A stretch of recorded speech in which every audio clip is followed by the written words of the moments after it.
Hello and welcome to another video and podcast from FantasyFootballScout.co.uk. My name is David and today we are back for another episode of General's Orders as we prepare for Game Week 14. Now Game Week 13, not quite as much of a disaster class as Game Week 12 and Game Week 11, but still very challenging for a lot of people. There's a lot of people out there wondering where their points were coming from. Some green arrows, some red arrows. We've managed to find one of the managers who did get a green in Game Week 14, or Game Week 13 I should say, ahead of Game Week 14. It is of course Mark the FPL General, and yeah, starting to make a bit of progress going into the Christmas period, chipping away at your goal of 100k by Christmas, aren't you, Mark?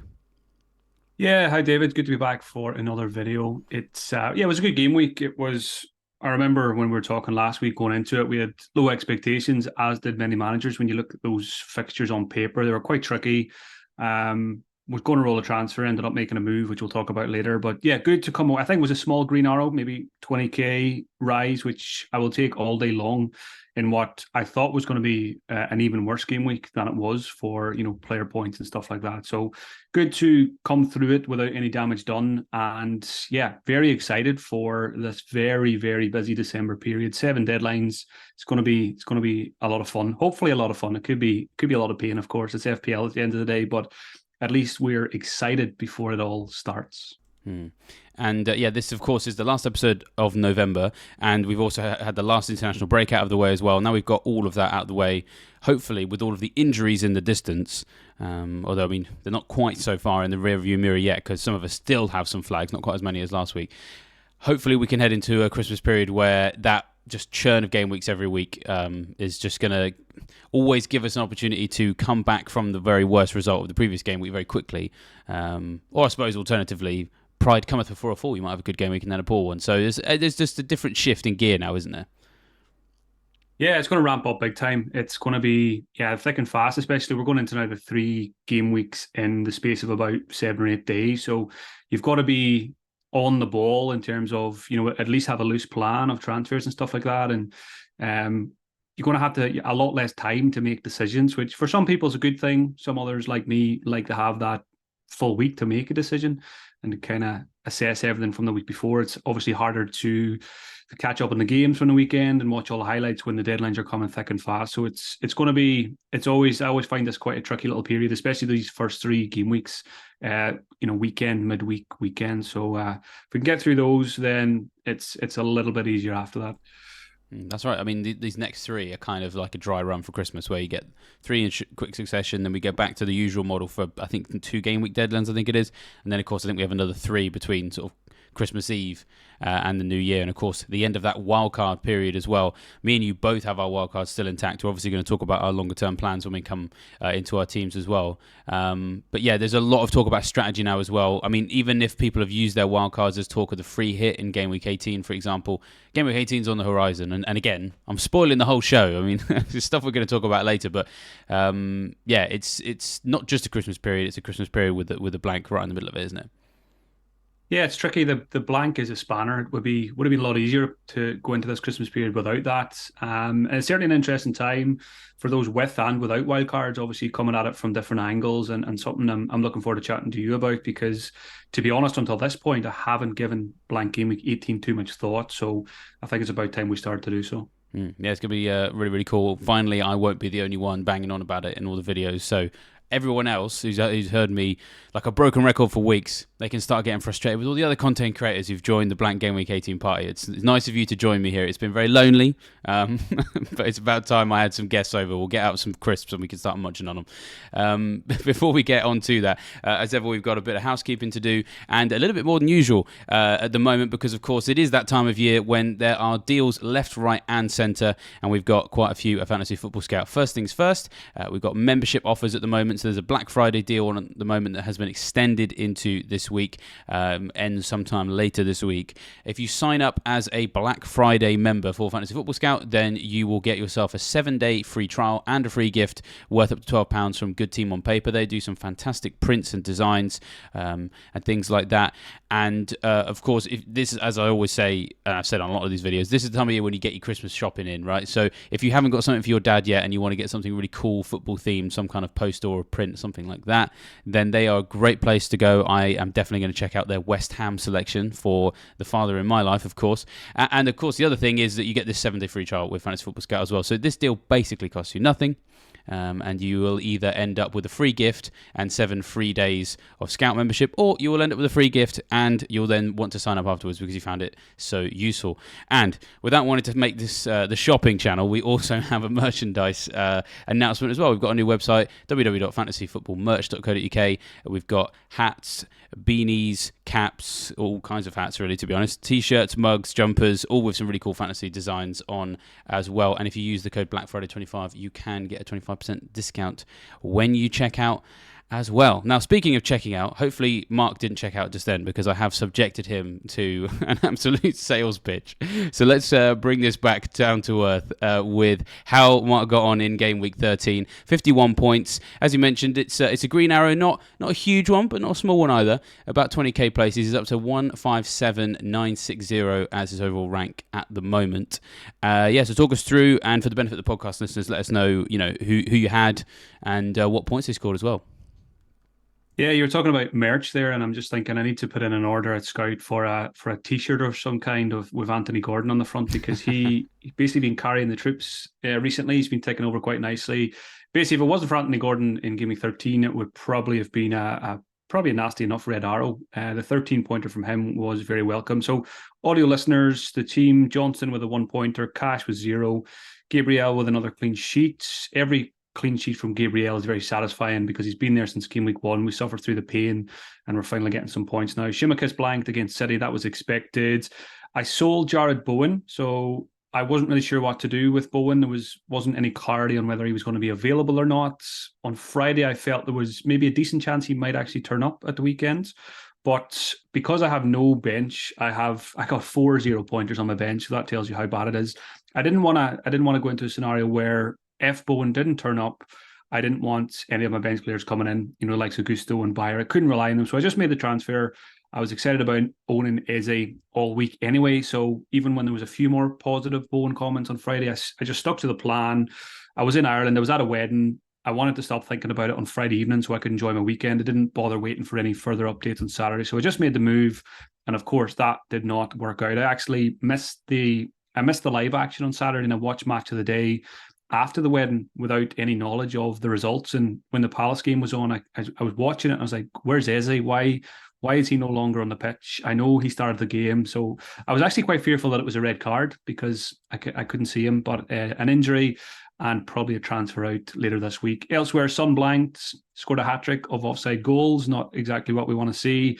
Gordon with a 13, Salah with the assist, Watkins with 5, captained Haaland again for 14, and Alvarez blanked. I think that might be 4 blanks in 6. So his time might be getting a little bit short with blank game week 18 in mind. So overall, small green arrow. We take it all day long, and hopefully a good period coming up now in December of more green arrows. And your team's looking in really good shape, actually, for game week 14 as well, for the most part. Eze, of course, is the orange flag in the middle of your midfield. And the bench, as you always say, is not looking amazing with Nakamba, Gusto and Bayer and Turner. But outside of that, you've got significantly fewer flags in your starting 11 than me, that's for sure. And some good fixtures, some good home fixtures for a lot of people this week. And actually having 2 Man City attackers against this Spurs high line, struggling for results a little bit without Maddison and a couple of key defensive people. Do you feel pretty happy with how this is set up for 14? Is it a rollable opportunity for you to get some transfers in the bank? Yeah, I think it would have been a rollable opportunity, but I've always been planning to get Mbeumo, like many others, for game week 14. I haven't owned him at any point, and it's 3 or 4 weeks I've been planning to do it. The plan initially was get Eze last week, keep him for 3 game weeks with a good fixtures for Palace, and then sell Gordon this week for Mbeumo. But things change very quickly in FPL. Gordon puts in a big performance. I feel a lot better about him after that. And then Eze picks up the injury. So the cash is there. So it's probably just going to be Eze to Mbeumo. And then the starting 11 is looking healthy. There's no flags once Eze goes. And I'm playing an 11-player FPL game this season. I'm not worrying about the bench. Obviously, it could become problematic very soon. But I'm just hoping that the 11, most of them should be okay for minutes. Maybe some doubts over Shimaka sometimes. I'm not really worried about Gabriel's minutes that much anymore. So Eze to Bumo's looking like an obvious transfer. I think a lot of people will be making obvious Mbeumo moves this week. And then, thinking a little bit further ahead, I'll probably keep Matty Cash this week for Bournemouth, but then it's 2 tricky fixtures coming up. So maybe a defensive transfer, game week 15 for someone like Saliba or Pedro Porro. And again, the 11 feels good at the moment once Eze's gone and Mbeumo's in there. So the wild card, it's probably going to be, I always say it's there if in any game week, if it's needed, it's there. If there's if disaster strikes in European matches this week, for example, in terms of injuries for some of the players, it's always available, which is a nice comfort blanket. But it's probably going to be game week 19 or game week 20 now for the wild card. Yeah, that's why I'm still hoping to be able to play it then, although I am a bit more injury ravaged than yourself at the moment. I suppose my big question to you is, we obviously are going to talk about Blank Gameweek 18 in more detail later, but while we've got your team on the screen, how you are planning to sort of tackle that, I guess, is at the forefront of my mind in terms of what I wanted to ask you, and obviously I've got my ideas for my team as well, based around the fact that everybody's signing Mbeumo this week, and I probably will do the same, but he doesn't play in 18. Selling Cash seems to be on everybody's list at the moment, understandably. So these in isolation are solid moves that make total short-term sense. But Aston Villa play Sheffield United at home in Game Week 18. So it's almost like the sliding doors of what everyone wants to do right now actually conflict with what would optimise a Game Week 18 team.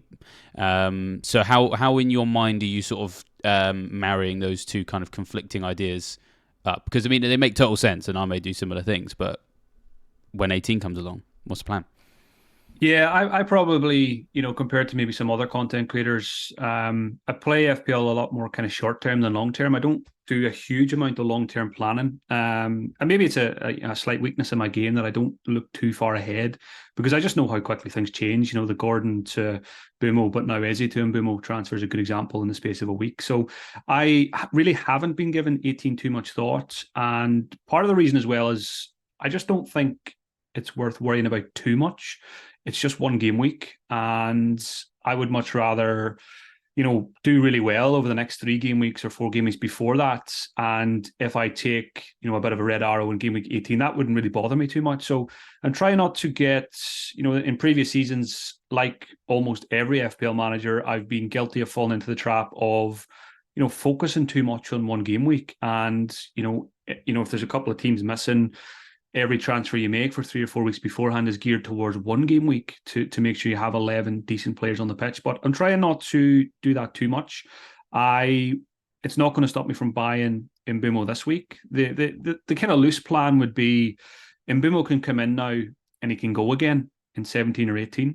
I've got Haaland, so he'll just be benched, I would imagine, for game week 18. And Alvarez will almost certainly go at some point before game week 18. So I expect to get there with just Haaland from City and Brentford. So it shouldn't be too hard to navigate. If Bayer at Burnley, for example, keeps his place in the Burnley team, I think he's got Fulham in game week 18. I certainly won't be free hitting in game week 18. I think it's better to keep that for a later date in the season, maybe for a big blank game week, or even playing it more aggressively in a double game week. So the short answer is I'm not worrying too much about 18, and it's probably not going to influence my transfers too much, apart from selling Alvarez, which I'm tempted to do anyway. Even if Alvarez didn't have a blank in 18, I'd like him to be doing a little bit more. And there's a few other strikers that I like, and I could even move to a 3-5-2 if I sold Alvarez with all the good midfielders out there. So yeah, not gonna worry too much. Worst case scenario, if I only played 10 players in game week 18, I'm not going to lose any sleep over the weekend of game week 18. So we'll see how it goes. And obviously I'm keeping one eye on it with every move I make now, but I'm not prioritizing game week 18, let's say that. Yeah, no, certainly that makes sense. And certainly from past experiences of one game week dictating everything, I can definitely think of a few that were very disappointing for people. So yeah, you do definitely need to strike a balance. And yeah, how that's going to look for everyone's team is going to be very different for sure. And yeah, we'll talk about it a little bit more when we come to the orders later on. Now, you've mentioned that you are quite happy with the way your team is in terms of your injuries right now, and you probably don't need to use your wild card to get through an injury situation. Well, we'll stick my team on the screen because my team continues to become just total mess with every week that I let those injuries fester. And I made a similar move to yourself in game week 13, and I did bring Eze, but I didn't sell Bowen. I sold Matoma because my injury crisis going into this one was Cash, Matoma, Bowen, Haaland, Estupinian, Van der Ven. Is that all of them? It was 6 in total. I've lost count. I just had so many flags. It was unreal. Now, I didn't panic. I didn't use the wild card, even though I could have done. In previous seasons, seeing that many flags, I probably would have just done it out of kind of autopilot. But, we are old hands at dealing with injury crises this season, that's for sure. So I knew that I should be able to get 11 out if I was lucky. And Archer playing Bournemouth was useful as well. But yeah, I, like you, felt pretty confident Bowen was gonna have some involvement based on those Moyes quotes. I'm quite surprised that he said them. So that made me think that the whole thing was maybe overblown in some way. And then he didn't play. I would have rather have known nothing. Now, the other flags meant that Matoma was more of a someone to get out quicker because we would confirm that he's definitely out. And then we actually talked last week, of course, about my defenders. It was just all rubbish this week. So if you're going to sign someone, make it someone who's got an attacking return potential. I, of course, signed Eze. I did the very impulsive thing, shall we say, of making that transfer on the deadline stream on Saturday and captained him, which basically was because of Haaland being injured flagged, I should say, and playing Liverpool. And the thing that frustrates me about this is that in some respects, I have been mocked for this, and that's fine. Like, I expect that.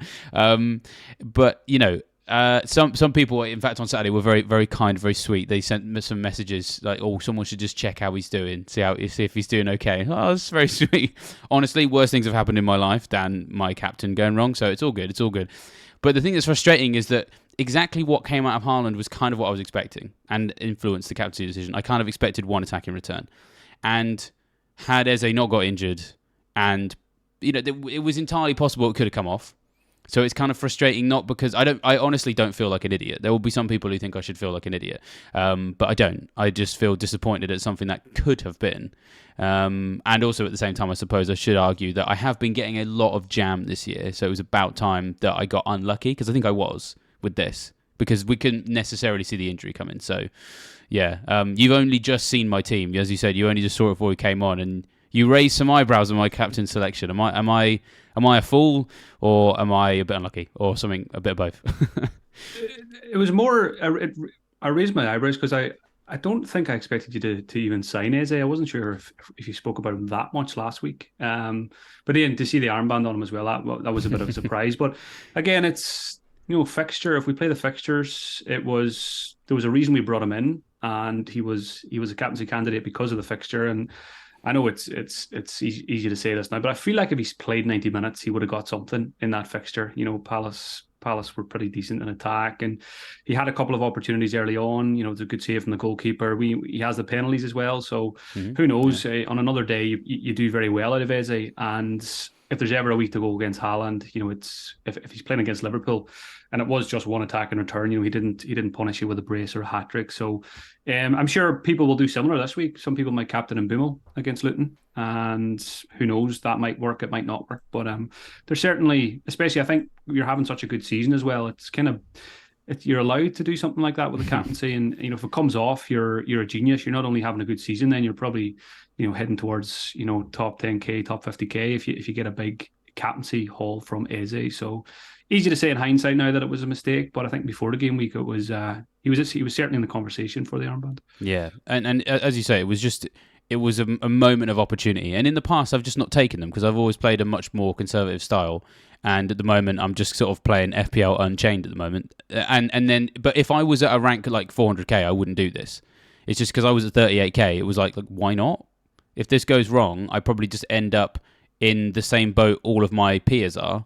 And I basically am now, because I've dropped from 38k to 126k, and you're up to 157k. So effectively, we are in the same rank bracket now, me and you. And yeah, just why not give it a go? And the thing that was really interesting about this actually is I do think that you've just mentioned there Mbeumo as a possible, why not captain him this game week instead of Haaland, for example? It's worth pointing out that Haaland is not really the main reason for the massive size of my red arrow. That came from a few other areas, players I didn't have, rather than having Haaland. And the reason I noticed is because I was on live FPL on Saturday lunchtime when we had the Man City versus Liverpool game, and I was 38,900 was my rank on Saturday as the deadline passed, and then Haaland put his first goal in, and at the time I had 8 points, and it eventually went down to 7, and I only dropped 6k places, which I was tiny. I thought, wow, I would have expected to lose more rank out of that goal. I mean, I was expecting him to get something, so I wasn't upset. I figured it would be take 1 step back, take 3 steps forward with an Eze captain, and I probably would have done, as you said, if it came off. So his effective captaincy at my rank bracket was 100. Well, sorry, effective ownership at my rank bracket because of captaincy was 132%. This is Haaland. So to only lose 6k in that rank bracket where things are a little bit more constituted, it's a lot easier to get red arrows the higher up you are. That sent me a really strong message that actually, as long as you've got Haaland in a tricky game, which admittedly Liverpool is and not all of his upcoming ones are, then you can go against him and you will take a rank drop, but it won't be as big as, hopefully, your rank increase from going for the differential. So certainly on my mind to do it again, maybe. Yeah, and that's where I suppose the upside chasing managers, that's the opportunities that they look for when you have a Haaland's effective ownership at 130 rather than 180 or 190.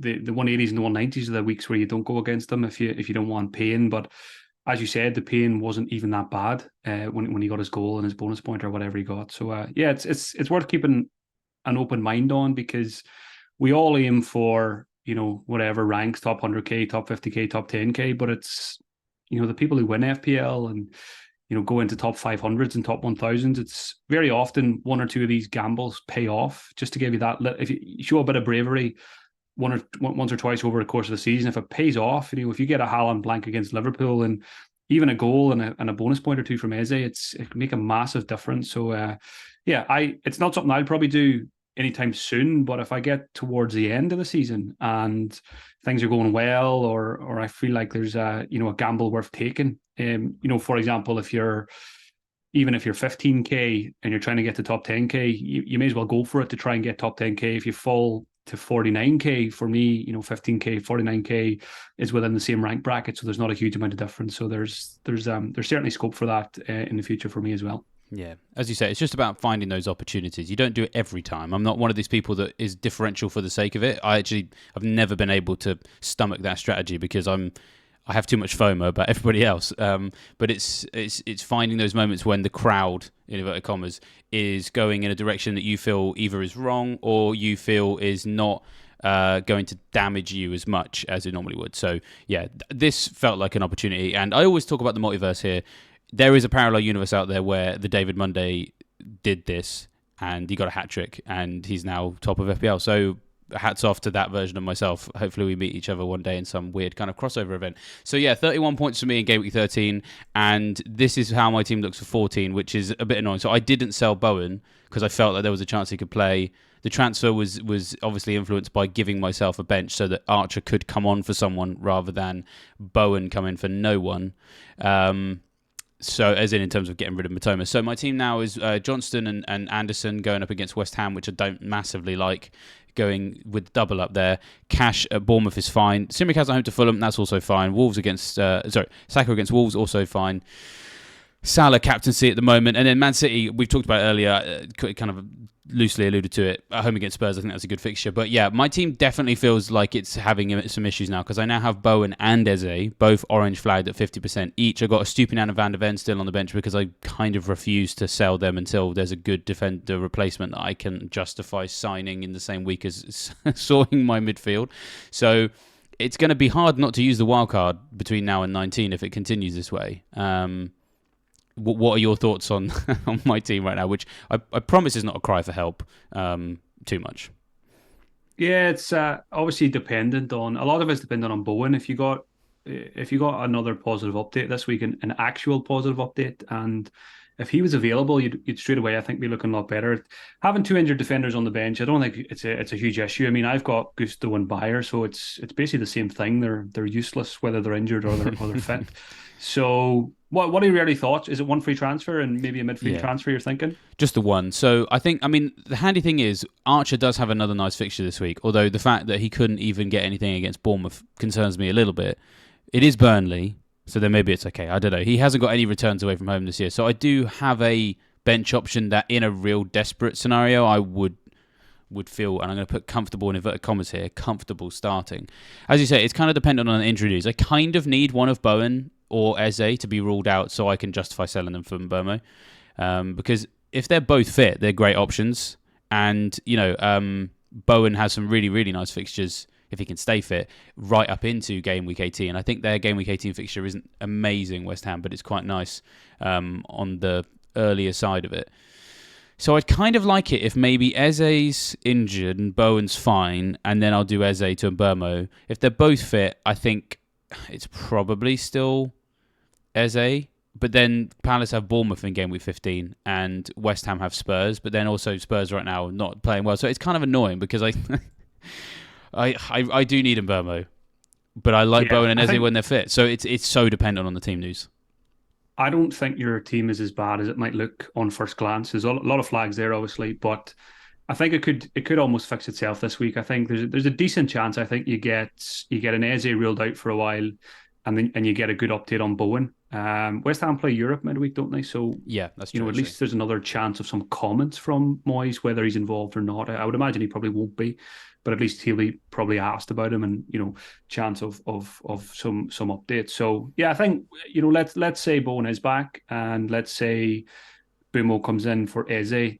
And if you need to play Archer again, it's a good fixture, so it's fine. It's that's what the bench options are for. It's to patch things up when you need them. And again, you might be fighting fires again midweek, but I think you can certainly get through this one without the wild card, and then you're like me, you're just assessing it week by week, and if it does come to a point where you do need to activate, it's not a big deal. Obviously, we'd like to keep it for 19 or 20, but if we need to go early, I'm sure you're as open as I am to doing so if need be. Yeah, if my hand's forced, definitely. I really want to stay the course. I've never done this before, ever. Save my wild card this late, and I've always this will sound really sad, but I've always dreamed of playing my wild card this late. I mean, it's not up there with retire at 50 and become a millionaire, but it's something I've always wanted to do within the realms of what my FPL hopes and dreams are. So I do really want to do it. I suppose the point is not to do it for the sake of doing it late, but doing it for the sake of it being the best play. And I just hope that I can get there. I mean, part of me is thinking, and I don't know if you've considered this as well, how far are you considered to allow your rank to drop in the sense of, let's pretend this is a race, right? And you can hit the nitro boost in a couple of minutes, right? But you want to time it right. How far do you allow your fatigue to allow you to drop back how many places whilst making sure that the nitro boost that you hit actually gives you that boost? Because you have to make that judgment. I'm kind of thinking in my mind, as long as I can stay in the top 250k before I play it, I think I'm fine. I think I'm happy with having some rubbish game weeks, having maybe back-to-back, because we always talk about medicine game weeks when we take our medicine. When you start to have 3 or 4 back-to-back, that's of course when people start thinking about surgery. How many are you prepared to allow to happen? Or is that something you've thought about? Or because I keep thinking about it, I'm like, how bad can this get before I play it? Yeah, it's a good way. It's a good way to think about it. It's not something I would have thought before in terms of how much am I willing to drop before I activate. But it's probably a healthy exercise because it'll make you give you a bit more clarity on what you're willing to take beforehand. I think what you said. If you're still top 250k. When you do play the wild card, you'd be hoping then that you do get that mega boost from it. Not even a mega boost, but a boost, 100k boost, 150k boost in the, 4 or 5 game weeks after you play it. And it's, for me, it's still in the back of my mind as well that, it's still probably going to be quite a long time before we play the second wild card. So I do like the idea of playing it in 19 or 20. And I'm kind of hoping as well, if we do stay strong and we don't play it until then, that the landscape, given the chaos that is going to be December, that the landscape will look very different. And, there'll be maybe 4 or 5 players that nobody owns at the moment that people are scrambling towards. And then the wild card gives us the leg up on those 4 or 5 players when others can only maybe buy one or two in a short space of time. So yeah, it's very difficult to get the balance right of you don't want to take on too much pain when you know the wild card's available, but don't worry, I'll soon tell you when I think you need it, and it's not this week. It's not this week Yeah. unless if Bowen and Daisy were ruled out. Maybe then you're looking a bit short, but I then can you still can take just some take a hits. -4. Then Yeah. you can just take a -4, Yeah. and you've still got a decent 11. So it could get to midweek, or it could get to the following weekend, and you might need to. But yeah, you need an update on Van de Ven, but I presume he's going to be out for another while as well. So He's out for a long time, yeah, as is Estupinan. So yeah, really, yeah. I mean, the thing is, I don't really expect to be playing the wild card this week. It's just that it's obviously starting to come into the conversation because 19 is on the horizon, and part of me goes, the angel and the devil on the shoulder. The devil's like, well, you could play it now. You could play it now, and then the angel's like, no, but 19 is so good. So it's part of the reasoning is I am going to basically have to play between now and Game Week 19 with at most 13 players, from what I'm being told by De Zerbi and Postecoglou, respectively. And that's in a world where I have to fix stuff in the 11 every week. There's an entirely real possibility of that. I have kind of been playing with 13 players since about Game Week 4 anyway, so I'm kind of an old hand at sort of playing with one hand tied behind my back at this point. So it's just about getting through that. But I still think that it comes down to timing again, like you just mentioned there. Yes, maybe the team's not in great shape now, but for example, like if you were to ask me who are the best 5 defenders to own in FPL right now, I wouldn't really be able to tell you because there's hardly any great options. And so I would probably be picking my 5 defenders on a wildcard like kind of blind and maybe based on fixtures rather than any kind of form, and I don't like that. And then hopefully by the time we get to Game Week 19, the sort of the pool of defenders will have kind of elevated itself so that we've got clear standout options again. There's a few. I'm not saying they all suck, but like last week, I nearly signed Lascelles, and I probably should have done because he scored. But I don't think I'd ever in my life considered one transfer in a game week being to sign a Newcastle defender about to play Chelsea. That's just nuts. That's when you don't sign a new defender. So that's just where we are right now. So the timing is wrong. The timing is wrong for a wild card. The player pool's not ready. The game is FPL, but we're basically firefighters this season, aren't we? I think Yeah. by the time we get to Game Week 19, we should have our paperwork should be arriving through the post that we're fully qualified firefighters because we've done 19 game weeks of it. That's what the way the game's been recently. Especially your team is a good example. It's been injury after injury for 5 or 6 game weeks, and the problem for us is it's probably going to continue like that given the short turnaround between games and stuff like that. And a lot of teams like Newcastle and a few others have very busy schedules, so there's going to be hamstrings popping probably left, right, and center. And we need to just hope, especially for your team, that your team doesn't pop any more hamstrings. Oh man, yeah, we need to wrap my team in cotton wool. I might visit the houses of all of these players and just cover them in bubble wrap, get them inside those big Zorb football things, and the lengths I would go to make sure they're all properly protected. I will go very far. But yeah, fingers crossed. Well, we've talked about planning for the future, and we've talked about hoping for the future, and of course on Boxing Day, a couple of days before Boxing Day, we will have the Blank Gameweek 18.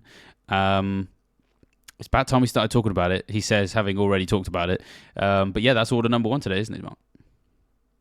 Yeah, order number 1, start preparing for Blank Gameweek 18. And again, very often the orders I send across are directed towards myself as much as viewers and listeners, because I have probably been guilty recently of playing short-term FPL, which is what I often do. And then game weeks creep up on me and I end up being underprepared. So I kind of covered it earlier, though, that I'm not hugely concerned because, the loose plan is Mbeumo comes in, Mbeumo goes out again, Alvarez goes at some point, even for a Darwin or an Isak or a Solanke, there's plenty of options out there. And else, it's probably just a matter of benching Haaland that week, making sure I have a good captain in that Blank Game Week 18. And if I get there and I've only got 10 players, if I've had 3 or 4 good game weeks before that, I don't mind taking a bit of a hit in terms of mini league position or rank in that game week. I'll be hoping to make it up then, win a wild card or whenever that is. So, but it is, everybody I think needs to keep it in mind. every move you make now, you need to think, does how does this impact game week 18? And am I comfortable with that? Is it going to give me one player less? Is it going to give me one player more? The bench is important. If you've got players that don't play, if you've got injured players, then you've obviously got to consider, letting some of them go to give yourself the best possible chance of having 11 players that week. In an ideal world, you have 11 players, you have a good captain, you have the key assets from that game week in terms of fixtures, and you just plan as best as you can. FPL makes it hard to prepare for a game week like 18 because you've got Bowens, you've got Matomas, you've got Van de Ven's, you've got loads of injuries, and there's probably going to be more to come. So plan for it as best you can, and who knows, the majority of FPL managers, by the time we get there could be 2 or 3 big injuries for popular assets, and we could all be saying, I'm just going to play with 10, I'm just going to play with 9 and get through it. So things will change, but I suppose it comes back to weak links. If you've got weak links and if you've got no other issues, it's probably a good time to start fixing those weak links, not just for Blank Gameweek 18, but there's going to be rotation when I think the West Ham have something like 10 games in 34 days. I heard in commentary this week. Yeah. It's going to be crazy. There's going to be rotation. So be prepared as best you can. Don't, ignore really good picks to, fix a 4 million bench option. For example, I'm not going to get rid of Gusto this week for a Lascelles when I can get Mbeumo into my midfield, for example. So get the points first and foremost from the good assets, and then after that, try and be prepared as best you can for 18. You've actually helped me look at it in a completely brand new light just there, perhaps unintentionally. So I've been going around telling everybody, make all your transfers with 18 in mind. Hold your Villa players. Don't sell them. Get some Newcastle players on board, all kind of stuff like that. I mean, I think that's all relatively sound strategy. But the point you just made there about it doesn't actually necessarily matter which strategy you go with, whether or not it's capitalize on the short term and then treat 18 like a medicine week, in effect. Or alternatively, you build everything into 18 and you maximize 18, maybe, and sort of treat 15 or 16 as your medicine weeks in order to maximize that. It actually doesn't really matter which of those two camps you go for. I've been firmly in the just think about 18. But the way you've explained it there is like, actually, it doesn't really matter which way you go, as long as you know what you're doing and you make sure that every single decision you make ties into whichever strategy you've gone with. And we've seen, and what I've loved about this FPL season so far is we have seen lots of different camps and lots of different schools of thoughts that are kind of contrasting with each other. People are playing the game in very different ways. We've been a classic example of this because for a long time I was Salah, no Trippier, and then you were Trippier, no Salah. Obviously that's changed of late, but we were in two completely opposing camps. We were kind of largely having similar kind of seasons, and we saw lots of different styles all having some success. And so based on what we've seen so far, there's every possibility that those who prioritize game week 18 and sacrifice a couple of the game weeks beforehand can maybe come out on the other side of 18 in a good rank position. And conversely, maybe you completely kind of say, now I'm going to treat that as a medicine week and try and get as many points in the bank beforehand so that when I inevitably drop rank in 18, it takes me from somewhere I'm super happy to be to somewhere I'm happy to be on balance when the period has run its course. And so the key is then always make sure all your decisions tap into your strategy. Are you team A? Are you team B? A being prioritize it, B kind of ignore it. And make sure that you do things that tie in with that eventual outcome, if that makes sense. That's probably how people should think about it, rather than being surprised by it when it turns up. Because I tell you, my dad definitely will be. When he comes to game week 18, he's going to be like, what? what do I do? And he won't have got the points in the bag. He'll be free hitting Tim Riemann for the Burnley fixture. Yeah, that's true. That's true. Yeah, even just to sum up what you said there, it's play it your way. You can not worry too much about 18, which is probably going to be my approach, or you can really make sure you have a good game week in 18, which is you can plan for that. But again, I look at the fixtures in 18 and I think this is why I'm not too worried about planning for it either, because let me just double check about the right fixtures. You've got Palace against Brighton. That can go either way. Yes, Villa have a good fixture against Sheffield United, but two very tricky ones beforehand. I'm just going to hold Watkins all the way through, I would imagine. and I'll let Matty Cash go. And even letting Matty Cash go probably around game week 15, he could always come back in as the transfer in game week 18 for the Sheffield United fixture, for example. West Ham play Manchester United. Again, that's a tricky one to call on paper. Newcastle away to Luton. Good fixture, but Luton have been better. Good to see them getting their first win. I've got Gordon, so I'll probably just hold him right the way through. Again, maybe you might want to start thinking, and this comes into planning as well, like when are you going to bring players back? If you don't have Trippier by that point, maybe that's a possible transfer in game week 18, or an Isak. Forest play Bournemouth again, tricky game to call. Spurs play Everton. I'm probably just going to hold Heung-min Son right the way through. Liverpool play Arsenal. Again, not ideal that that falls in blank game week 18 when a lot of us are going to have maybe 3 or 4 picks from those teams. And then it's Wolves-Chelsea. Again, you're probably back in Chelsea there, but Wolves are having a pretty good season. So again, the fixtures don't scream free hit to me. Maybe you would triple Villa, you might triple Newcastle, but even then, I think free hit's better, better kept for later in the season. I'd happily take a red arrow in 18 and still have my free hit for a later date. Yeah, I was actually just going to mention about the free hit. Glad you said what you did there, because I completely agree. I think it doesn't scream free hit at all. The pool of players for this one doesn't offer up enough balance between players we can trust and players with good fixtures, basically, because the teams with good fixtures are not players we can trust, and the players historically we've trusted have poorer fixtures by and large. So I think that don't be scared of other people free hitting if you're not. But then the other thing is also, just tying back in with, start planning for it now. I would decide now, well, obviously lots can change. I would decide now whether or not you are inclined to free hit. Because if you are inclined to free hit, then it gives you a free hand to play around with the next few weeks. And if you're inclined not to, then it maybe alters your transfer strategy between now and then as well. So yeah, that's kind of like the overarching thought here, is like, just make up your mind about what you want to do and then just kind of do everything that tallies along with that, and don't end up like my dad, who I can guarantee you, I mean, I don't want to warn him that it's coming up, even though I want to warn him because he's my dad. I also want to make sure that it's going to be maximum levels of entertainment when he experiences the shock and horror, probably in front of me on Christmas Day or some kind of Christmas festive event that we're at.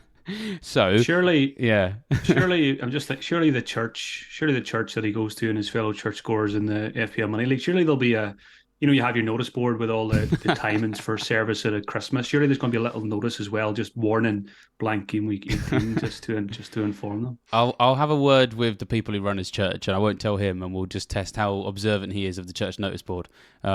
He's probably more observant than most. He's a very organised person when it comes to basically everything in life apart from fantasy football. So yeah, maybe that's the way to help him out. But I kind of, this feels mean. I kind of want him to be sort of like reacting so that we get some great content for the video afterwards, which is a terrible way to talk about one's own father. But hey, let's have a look at how he got on in Game Week 13. Thankfully enough, he got fewer points than me. So I got 31, he got 28. Not a good week for him. He got Ward-Prowse in for Matoma.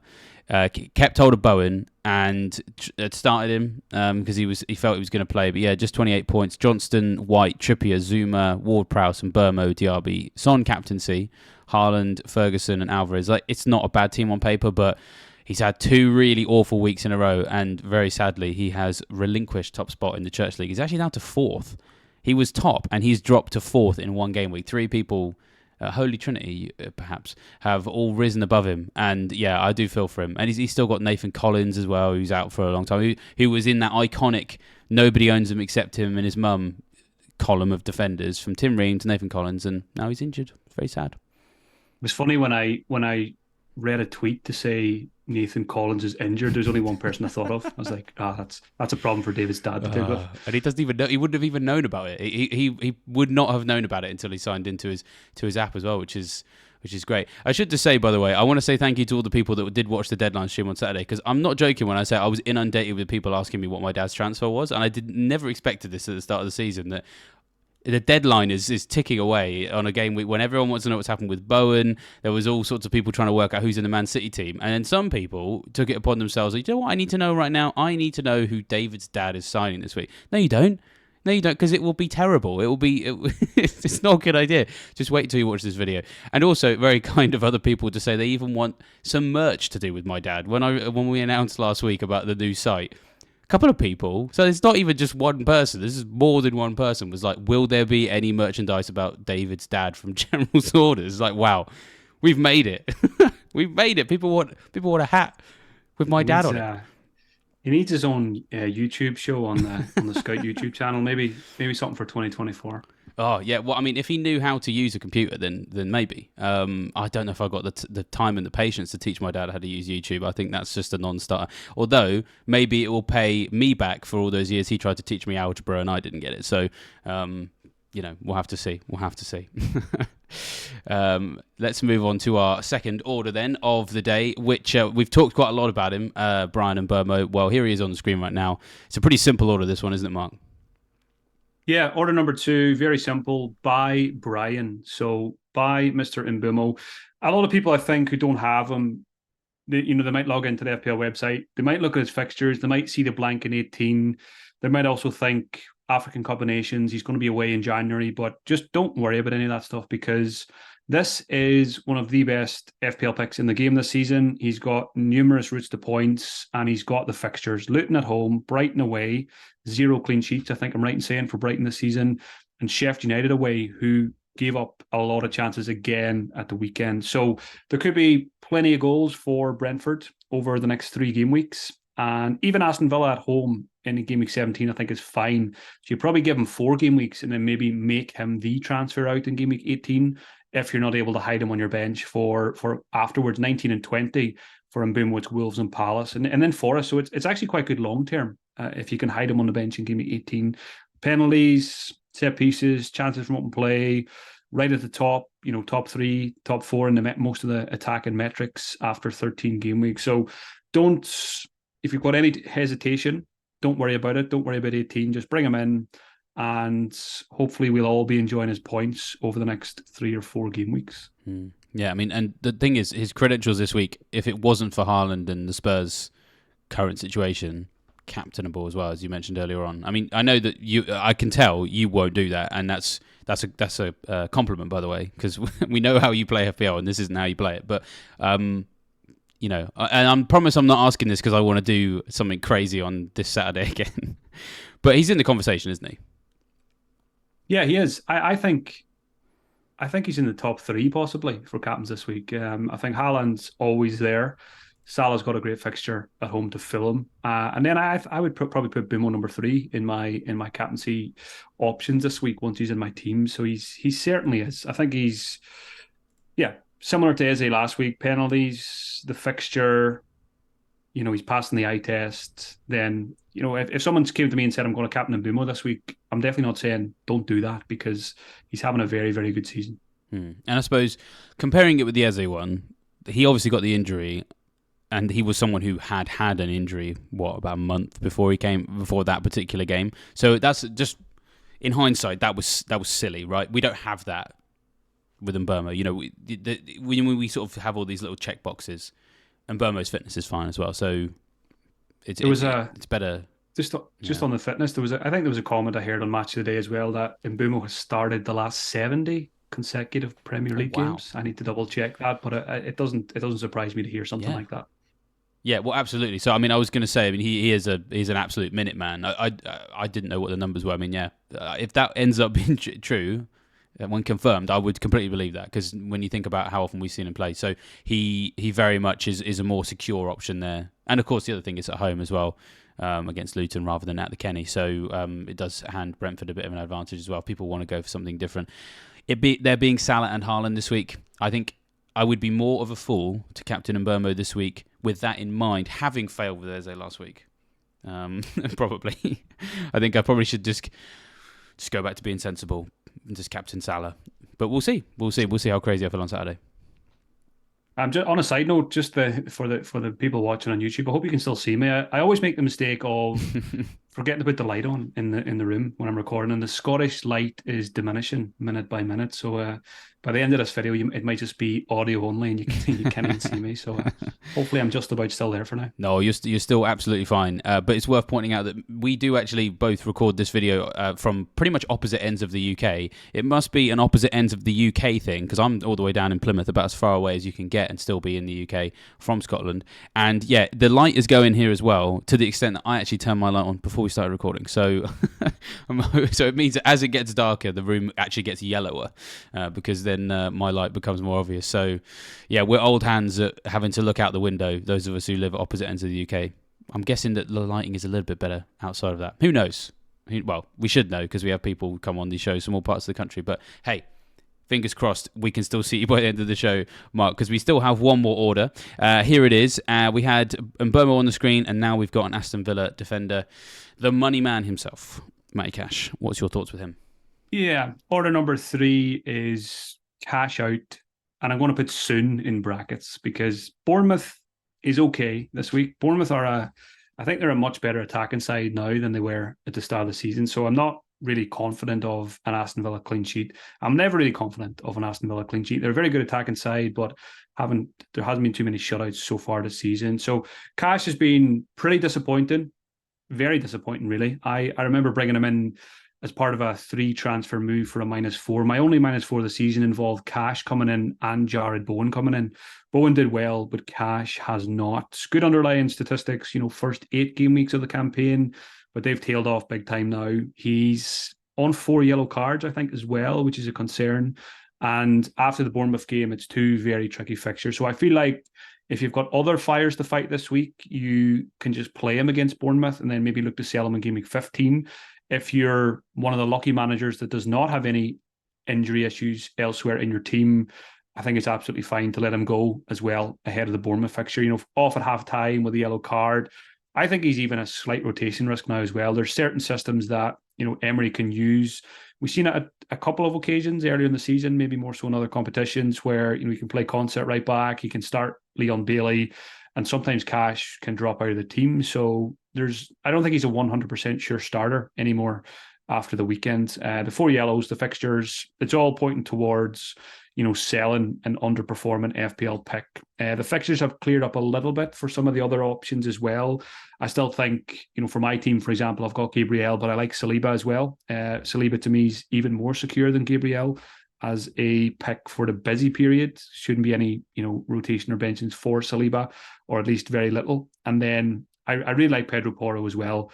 Maybe not this week because it's Manchester City, but game week 15, when I get there, if there's no other issues, it's probably going to be a shootout between Saliba or Porro to replace Matty Cash in my team. And I'm not going to keep Cash just because he has a good game in 18. I want to focus on the 2 or 3 game weeks before that with someone who I think will get me more points. Yeah, he's certainly someone I've been thinking about getting rid of for a while. And I have a little bit more sentimentality and cash, pardon the pun, tied up in him. I can only sell him for 4.8 because I've had him since game week 1. I had him at 4.5. Funny enough, when you said about if you've got injuries, then maybe sell him. Funny enough, in my team, I'm thinking if I've got injuries, I might need to keep him because he's one of the only ones who's actually fit. So I suppose it is also team dependent, is what I'm trying to say. In an ideal world, I would love to be able to... Well, so this is the other thing about that cost. If you have had him since the beginning, arguably he's more benchable because you're benching someone who's 4.8 for you is different to benching someone who's like 5 million for you, because you could release those 5 million in funds and maybe go to a different bracket versus a 4.8. So he's certainly a player that has disappointed. And I wouldn't be against selling him, but I also wouldn't be against benching him for 3 weeks and then starting him in 18.